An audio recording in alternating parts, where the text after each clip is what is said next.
topics and opinions expressed in the following show are solely those of the host and their guests and not those of W4CY Radio, its employees, or affiliates. We make no recommendations or endorsements for radio show programs, services, or products mentioned on air or on our web. No liability, explicit or implied, shall be extended to W4CY Radio or its employees or affiliates. Any questions or comments should be directed to those show hosts. Thank you for choosing W4CY Radio.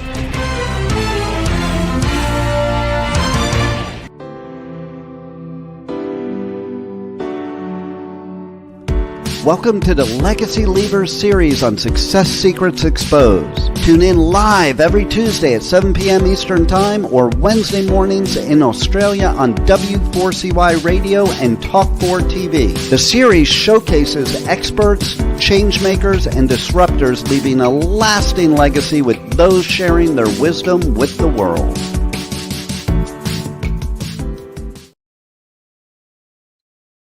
Good morning, good evening, and good day to you all, and welcome to another episode of Success Secrets Exposed.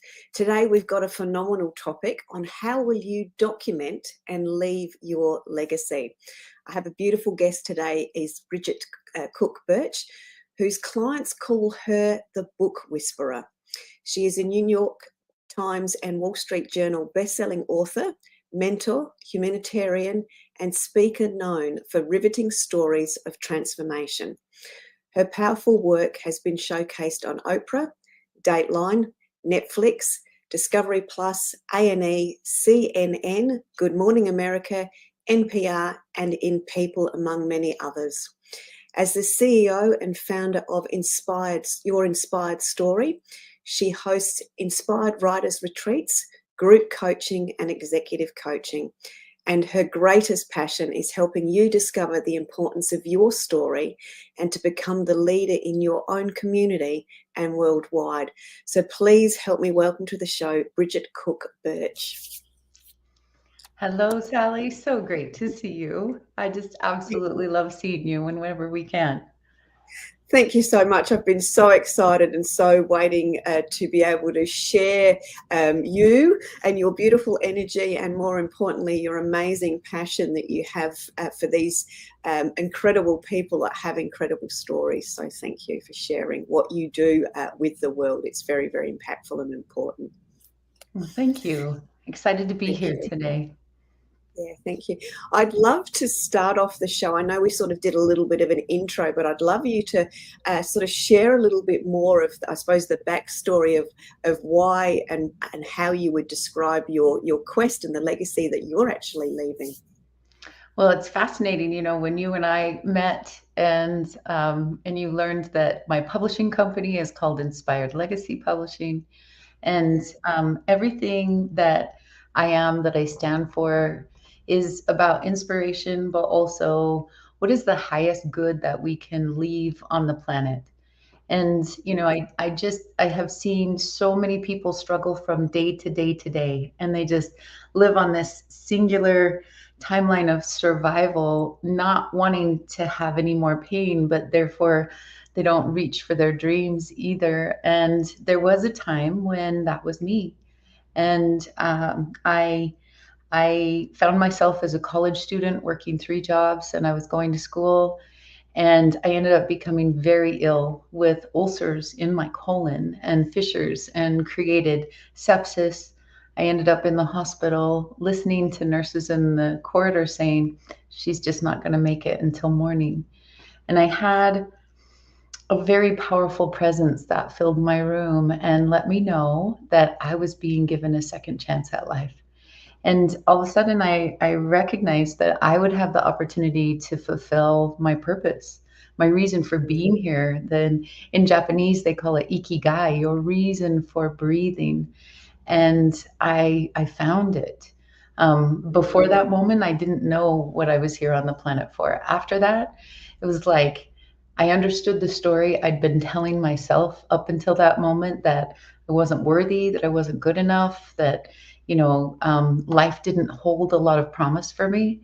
And after that, it was like, oh my goodness, life holds so much promise for all of us. And so I absolutely love to be able to do that and to hold people's stories and allow them the space to witness powerful stories, but then also to be able to use those as tools for their greatest success. And that is Mm, in their terms, right, Sally? Because everybody has a different definition of success. And so that's yeah. my legacy, is to help people to be able to see, experience, and then be able to share what their legacy is on the planet, like you do. Yeah, thank you. And I think it's so important of that self-understanding of, the story, the story that we tell ourselves versus the story that propels us. And that we see that so much in the entrepreneurial journey, that is that, that roller coaster ride. And that so often relates to the mindset of what's going on and the stories that we're telling ourselves. So to be able to bring these very powerful stories out of people, which I can imagine is a process in itself, because I know myself, we sort of tend to keep things close to the chest, so to speak. So I think that in itself is so liberating, and becomes so graceful and out into the world there as well. So thank you for that. Now, when we've spoken before, I know you've got some incredible authors that have got some incredible stories, and I'm getting goosebumps even just thinking about saying this and articulating it this well for you. But I'd love to talk about the key insights that you want your audience to take away as it relates to those business tools and those stories, etc. And one of the ways, or one of the stories that I'm aware of, is that you believe in the power of stories that can change the world. And I'm sort of thinking of Gary's sort of story there. So can I ask you to share a little bit of how powerful stories can actually change the world?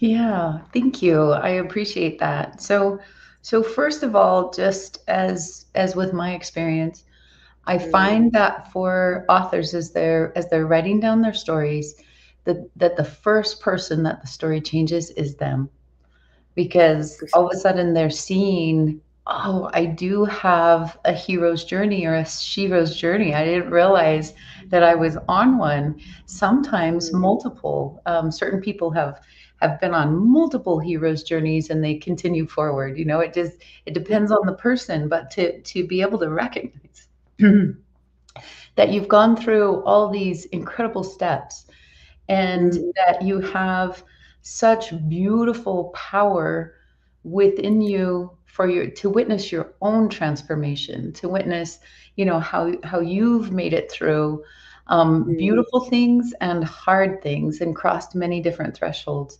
Then there is this extra layer of transformation. So in the hero's journey, we call it, you come back with this elixir of life. And what it is, it's your secret sauce. It's yeah. the thing that makes you you and powerful. And it's also when people have grown enough that they're like, okay, I want to share instead of keeping it quite so closely held. I want to share because it's going to serve someone else. It's going to prevent greater pain. It's going to be a precursor, or it will lift someone in their darkest depths. And that's what I discovered in Gary's story. He and Mm, Lisa, his wife Lisa, they came to my Inspired Writers Retreat, and Lisa was the one that was supposed to be writing her book. And she has some phenomenal stories. So I will tell you, when she's not quite as busy, that woman will be out with a few books that will just knock your socks off. It's just that Gary had held his pretty close to the chest, and his was really tender. And he was this world renowned sculptor already at the time when he came to my retreat. And sometimes, especially as successful business leaders, we are nervous about exposing some of the most raw and vulnerable parts of ourselves.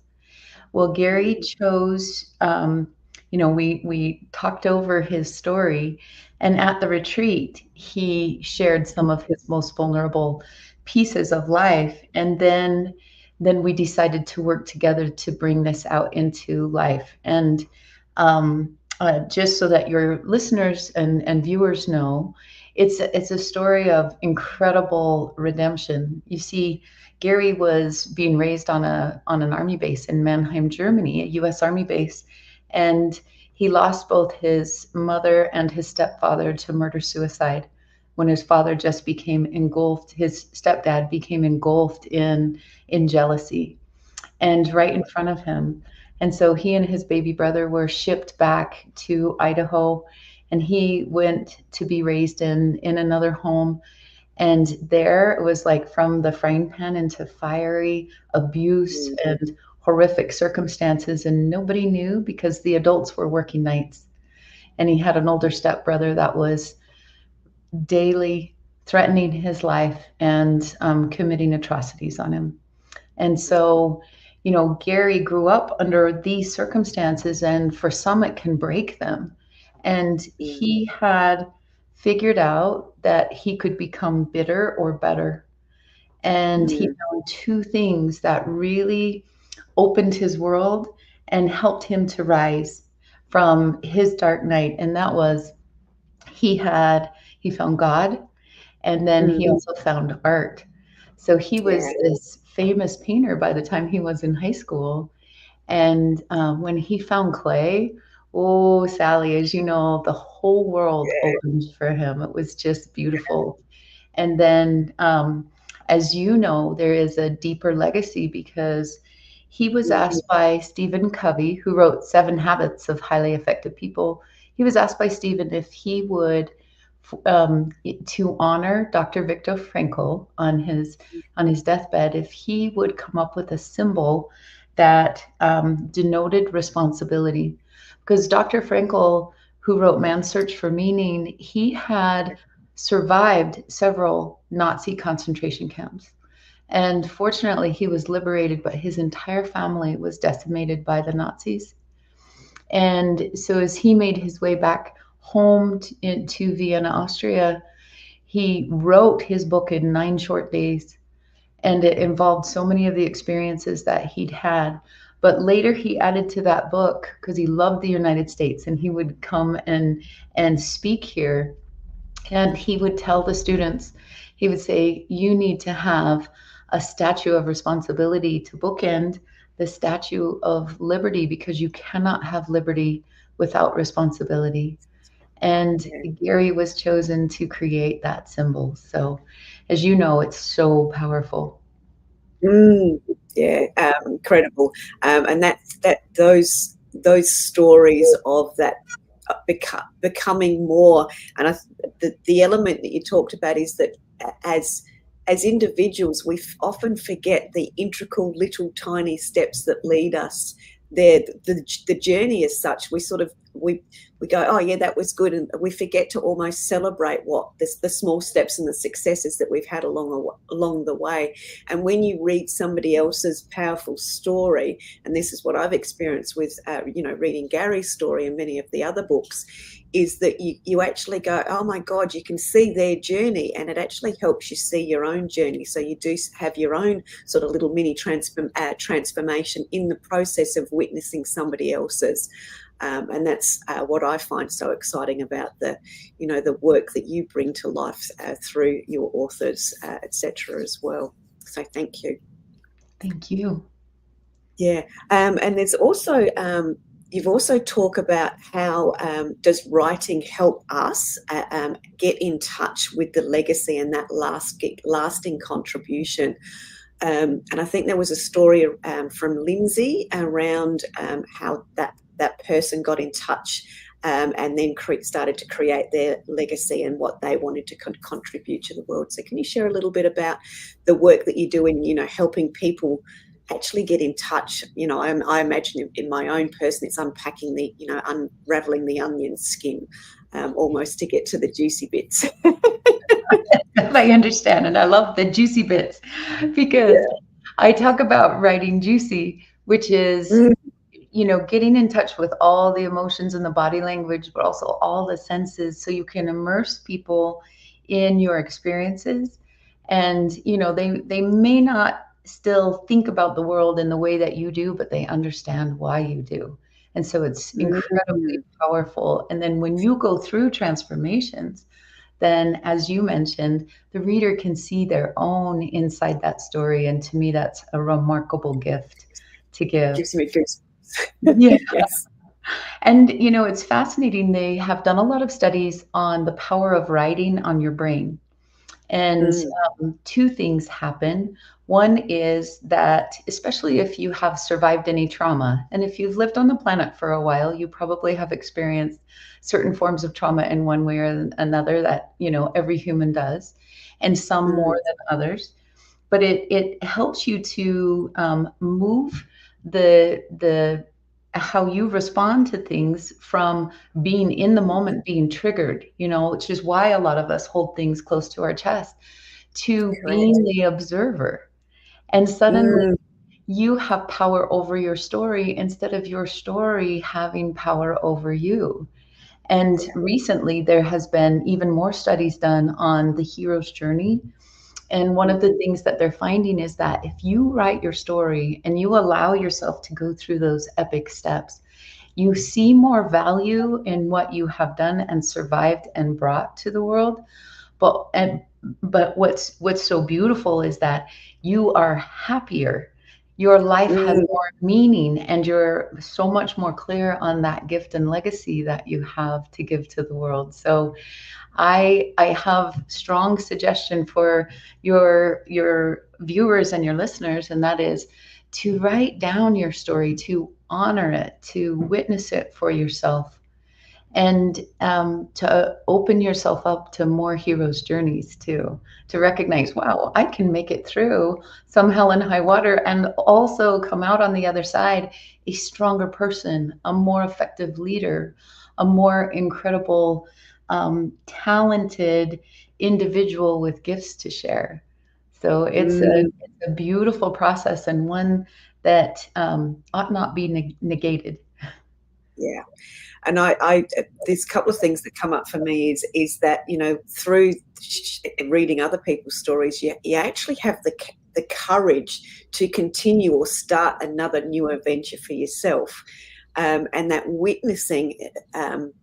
witnessing process actually puts you in that, the word that came up for me when you were describing it was, puts you in a place of grace or acceptance or gratitude or whatever it is, but it feels like a very graceful stage, which is that sort of almost that the superwoman where you sort of suddenly put on the cape and you're able to go again, which is beautiful. So just tell us a little bit about Lindsay Coleman's story and how you worked with that person.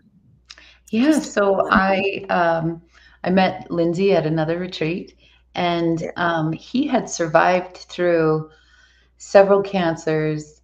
He was supposed to lose one leg and then the other, series of accidents and other things that happened. But he always had like this kind of brute mentality of, I'm going to make it through. I'm going to survive this. He also had this magnificent skill that a lot of your successful business leaders will have, which is the ability to have an intention for something greater. And he could visualize success in so many areas of his life. And so, when he was on chemo, he's supposed to be emaciated and dwindling away. Well, he would wake up at 2:00 in the morning and he would take these 2,000 calorie shakes and he'd hit the gym in the morning. And people could not believe how Lindsay could survive these things. And so he grew into being quite a powerful business person. And one of the things that he did experience was that he and his wife were like married singles, and that they had rather drifted away from one another. They were just, busy doing their own thing, and they still cared about each other, but, they weren't really strongly connected. And then Lindsay contracted a disease called ARDS. And it's kind of like what happened in the early stages of COVID, but it created some horrific pneumonia-like qualities in him. And he was in the hospital and he almost passed away about 4 times. Now, while these things were happening, he was also having out-of-body experiences. There was a time when the doctor did resuscitation on him, And his wife had gone clear around the corner of the hospital in a small corner with her sister so that she could sob because they thought they were losing him. And he had left his body for a time, and when he came out, he was able to tell her about the conversation and what the doctor said when he came and said we were able to save him. And so she's just in awe. But in the meantime, he, because of his health situation, he did have to go into a coma for about 6 months. And many of the doctors and the nurses were trying to get his wife to say, you know what, he's not going to have a quality of life. You should let go. You should take him off life support. And she said, you know what? You don't know Lindsay. You don't know Lindsay. And this is between him and God. And I will tell you, if he wants to survive, he will. If it's his time to go, then we'll know. And he survived. The amazing thing were all the lessons that he learned while he was in this state. He got to talk with his brother, or excuse me, his uncles and his father, and they had all passed away, but they shared a lot of wisdom with him. And when he came back, he knew things that he ought not know, in our terminology, right, in everyday life. But what was beautiful was he came back, he survived, he got stronger. He's withstood several things since then, but everything he learned, he has been able to apply to business, to life, helping people get into homes, helping people to expand their businesses or start a business, helping people to do extraordinary things that they never thought would be possible. And he's like the impossibility king. Like it's like he doesn't see the world the way we do. He is able to go around things and see what really works, and using that manifestation and visualization. And one of the most beautiful things is he underwent a surgery, and he had a very small chance at living, but he looked at his wife and he said, I love you, and I will be here to open my eyes and tell you I love you again. And so she was like, okay, I'm counting on it. And then he was to do that. So he visualized before he went in for surgery that he would wake up. And those two have become thick as thieves, and they're so fun to be around and to watch because their love has deepened so greatly. So his gifts to the world have expanded outside, also inside in a really magnificent way. Yeah, and as you said, that power of intention obviously was very, very strong in him. But to be able to capture all of the other collections of inner genius and be able to bring them back and share those gifts with the world, what an incredible story! And I can only imagine what the energy is like, and the excitement, and the ability to want to jump into the next quest and the next adventure with working with somebody and being around somebody like that, helping, I suppose, almost transform the belief that he has because of his experiences into other people, which is, what a great story and a great outcome is, isn't it? It's part of that legacy, to transfer it across. Exactly. Beautiful. Yeah. One of the other things that you talk about is the beautiful and the juicy, the bride, and I imagine going on that journey for somebody that's had a lot of trauma, that trauma to triumph story. There's a lot of deep emotions, as you've expressed when you were talking about Gary, etc., to come out. How do we give ourselves permission? And how do you help your authors give themselves permission to actually uncover that stuff? And I imagine there's a lot of, obviously, a lot of trust in you, without doubt. I hear that from your authors all the time. But there's also got to be a deep trust in yourself to be able to be a part of that. Mm-hmm. And most of the time, and most of the time we don't start that way, not 100%, but we're going to dabble and we're going to try it. Yes. And Yes. then as we do, 9 times out of 10, we find, wow, that was quite delicious. Like, and it's very freeing to, especially when you have so many deep emotions that suddenly they're outside of your body being witnessed on a page instead of inside of your body.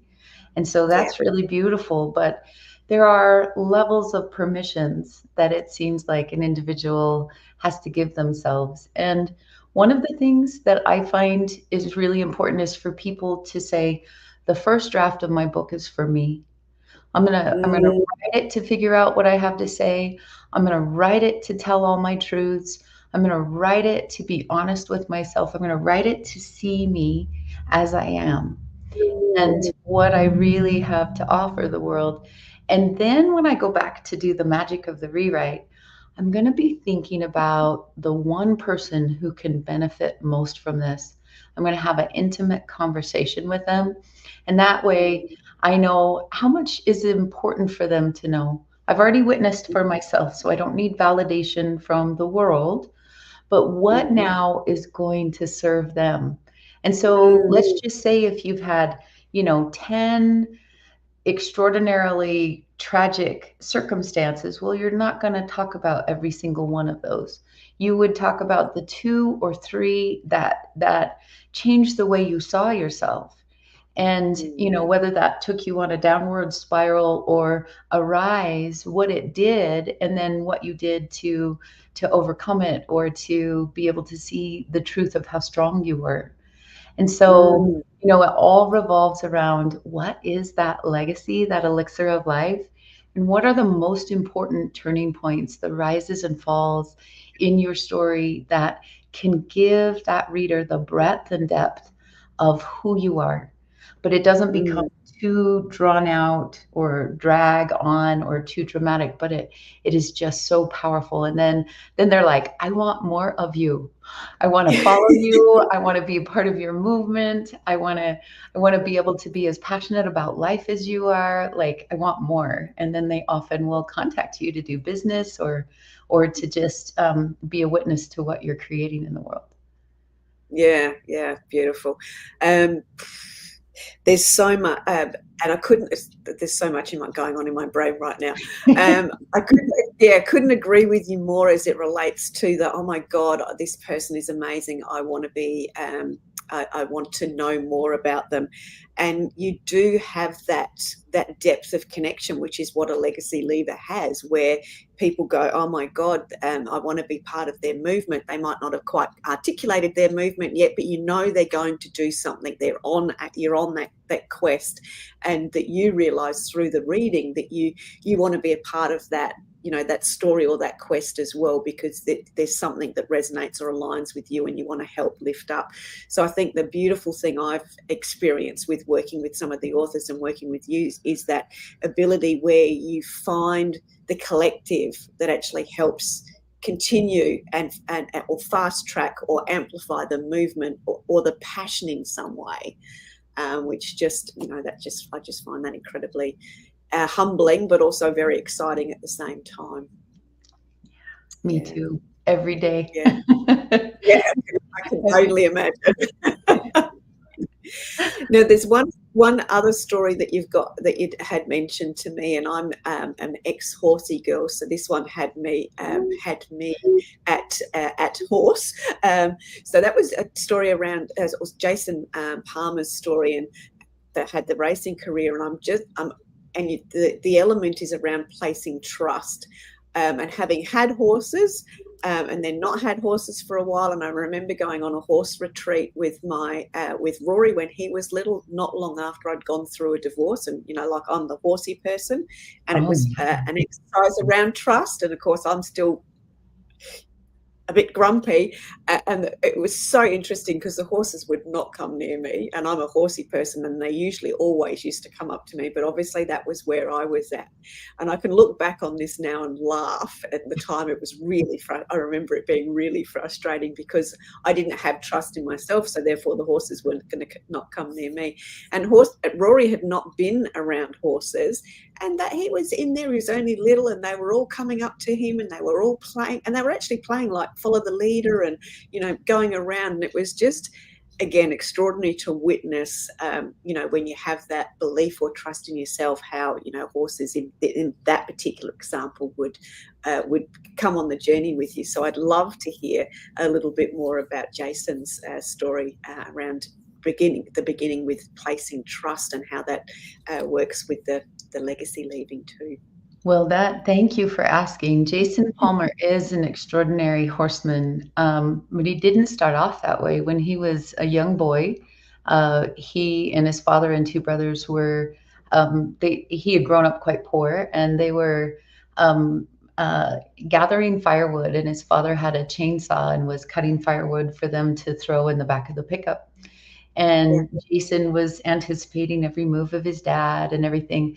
But at one point, his dad, in just like an extra motion, swept too far around, and he caught Jason.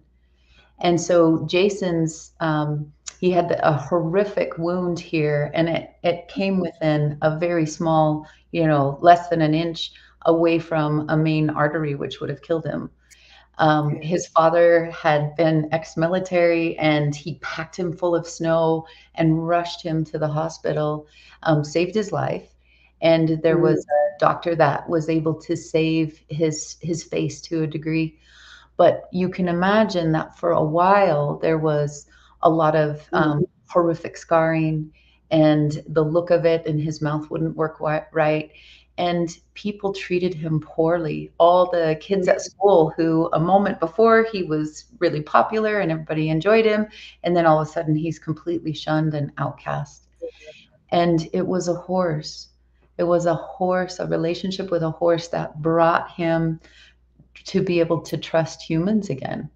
He was able to trust the horse. He was able to work with the horse. He eventually was able to show the horse and win a lot of awards. And it started him even on a jockeying journey. He's got a lot of adrenaline in his book called The Finish Line.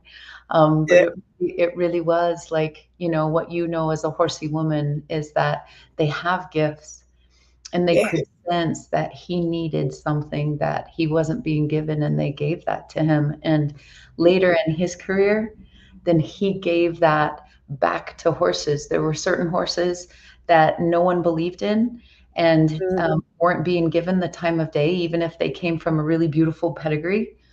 But he could train them, trust them, teach them to trust. And he was able to do phenomenal things, and still is, with these horses. It's amazing. Oh, beautiful.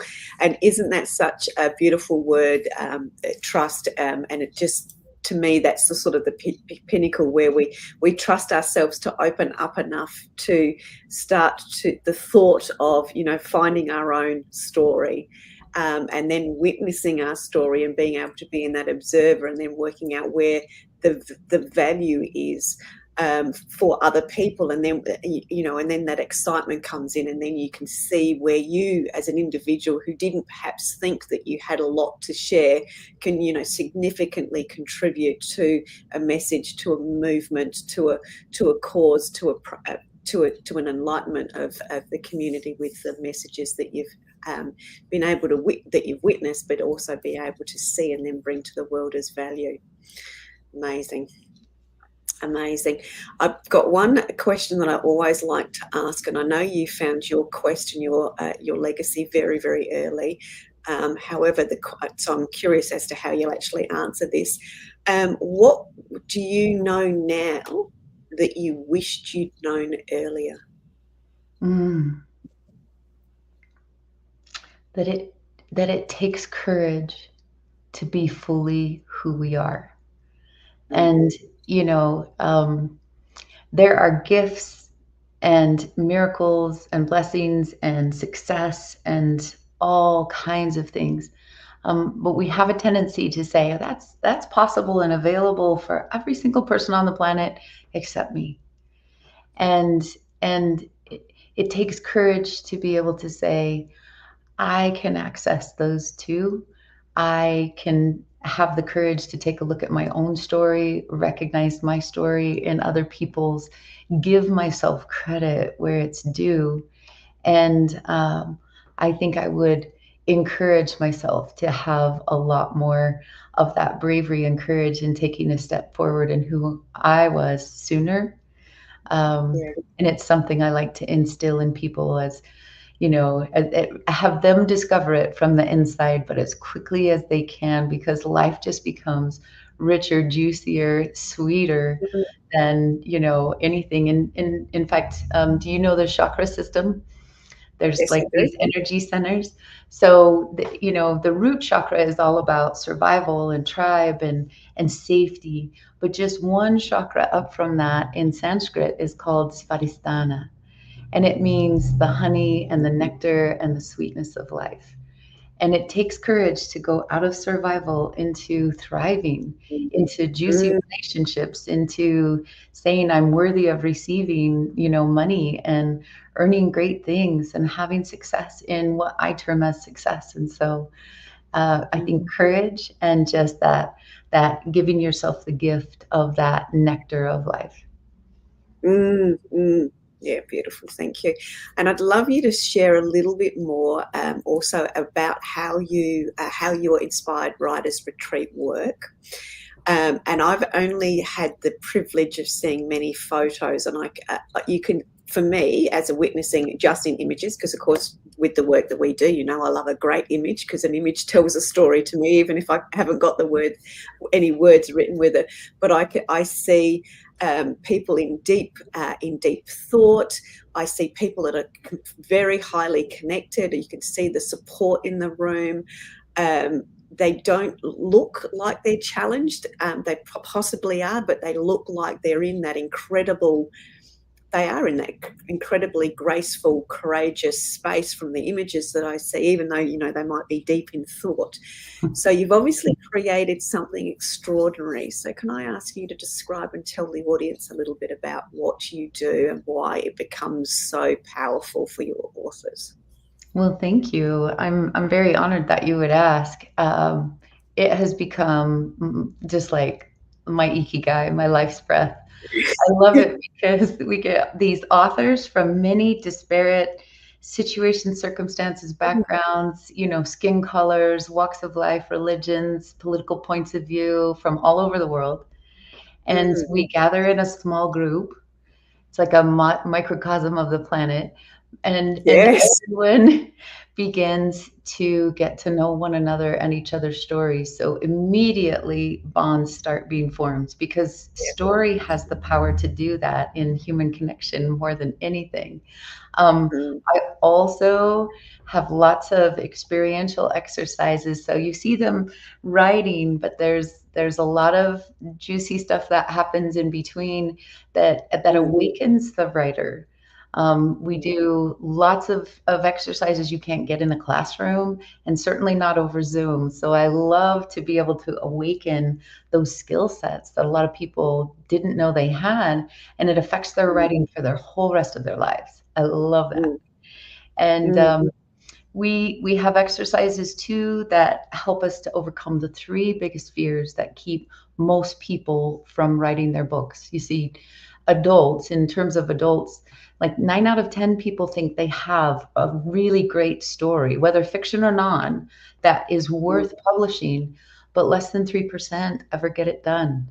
And so Wow. we bust past those fears, those belief systems, and we also spend a full day on the business of your book because, as you know, to be successful, you need to be able to navigate those waters. And there's so many opportunities to publish these days and so many different Mm, ways that you can do it. It depends on if you're a speaker, a coach, a healer, a business, director. Like all of these different questions have different paths that can serve you better.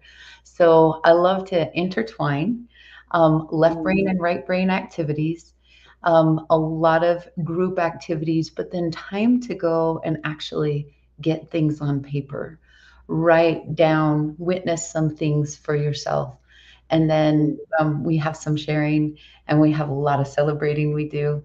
And mm, people really, they go on their own hero's journey when they're working on a book. Entering that retreat is like a hero's journey. It scares the heck out of people. And come Sunday, our last day, our last morning together, they have a hard time saying goodbye because they have, let down their walls and really gotten to know one another. It's extraordinary. I Mm. witness it, right? Like I get to facilitate it, but they're the ones that do the work, and whoa, it's just powerful to witness. Yeah, and that's you've said a couple of things there that really bring out the words of what I've seen just in photos, and that is I can see the everybody has a spark in their eye, and you've just given me the word of what I've seen when I've seen them all in arm, all arm in arm, with obviously celebrating something, or that that coming together, and there's that incredible bond which you can see.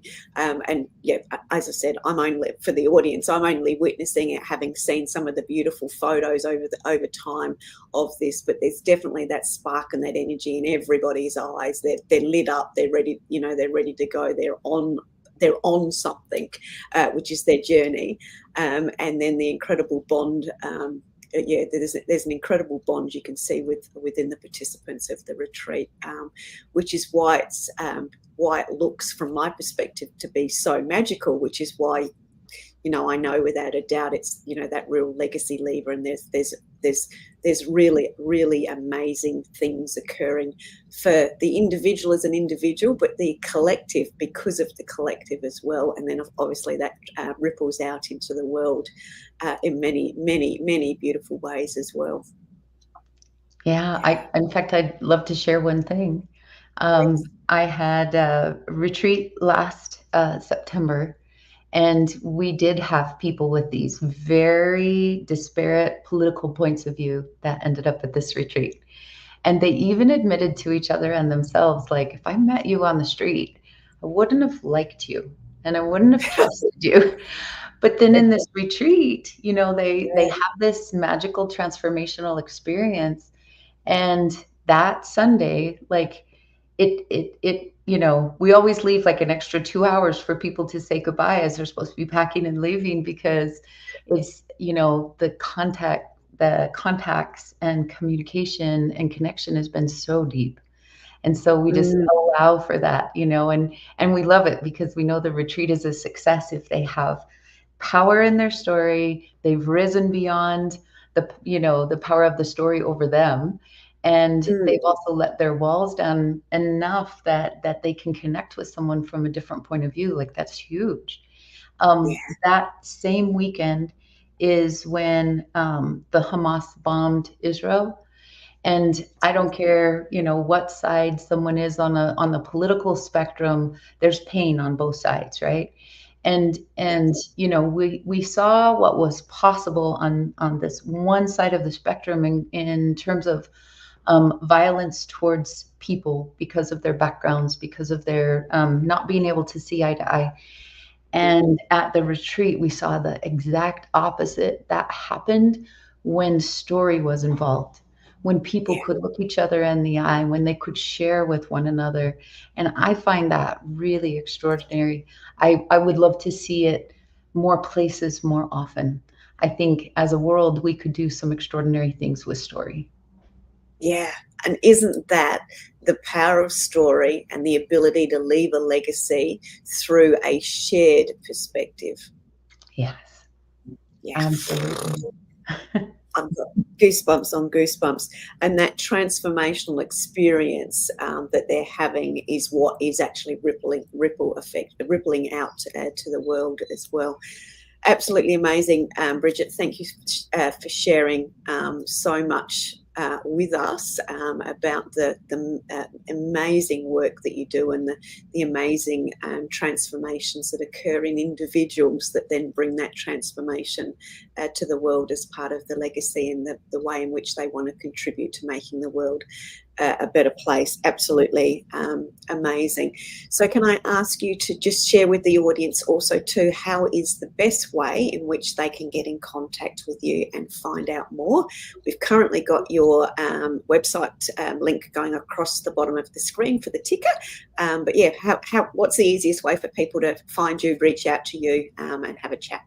Wonderful. Well, the website is great. And also I'm on Facebook and Instagram and LinkedIn, and I welcome new friends, new stories anytime. So I would love to see you. You can look me up, Bridget Cook Birch, and I'm known as the Book Whisperer, as you mentioned. And so you'll easily be able to find me, and I'm looking forward to hearing from you. Yeah, beautiful. Wonderful. Thank you. I've got goosebumps on goosebumps. I've got a lot of little scribbled notes written down. It's been an incredible conversation with you today, and thank you for sharing the insights that you've gleaned from the process that you helped take your authors through, but also the beautiful stories that you've shared that you're obviously been able to witness in other people. Incredible. Is there anything that we haven't covered that you would like to now share just before we end up? Got a couple of minutes left. Yeah, if you take anything away from today, it's that your own story can change you and it can change the world. And to have faith in that and have fun with that and be curious about it. That would be the one thing I would love for you to know. Yeah, beautiful. And I think that for me, courage was the word that came up for me, and the courage to be curious about where our own stories can actually take us from a self-discovery perspective, so we actually can find the juicy elixir of life for ourselves, and then help to share that elixir with other people as well. So beautiful. Thank you very much. Always a pleasure. Yeah, thank you so much. As you've witnessed today, everyone, a very, very beautiful person with an incredible gift of helping other people share their gifts with the world through story. So please do connect with Bridget. You will find her across all of the social media platforms. Her website is yourinspiredstory.com. An absolute pleasure to be around, as you've just experienced. So I wish you well, and do connect with Bridget, and we will look forward to seeing you again on another episode of Success Secrets Exposed. Bridget, again, thank you very, very much. Thank you. Such a pleasure. Thank you.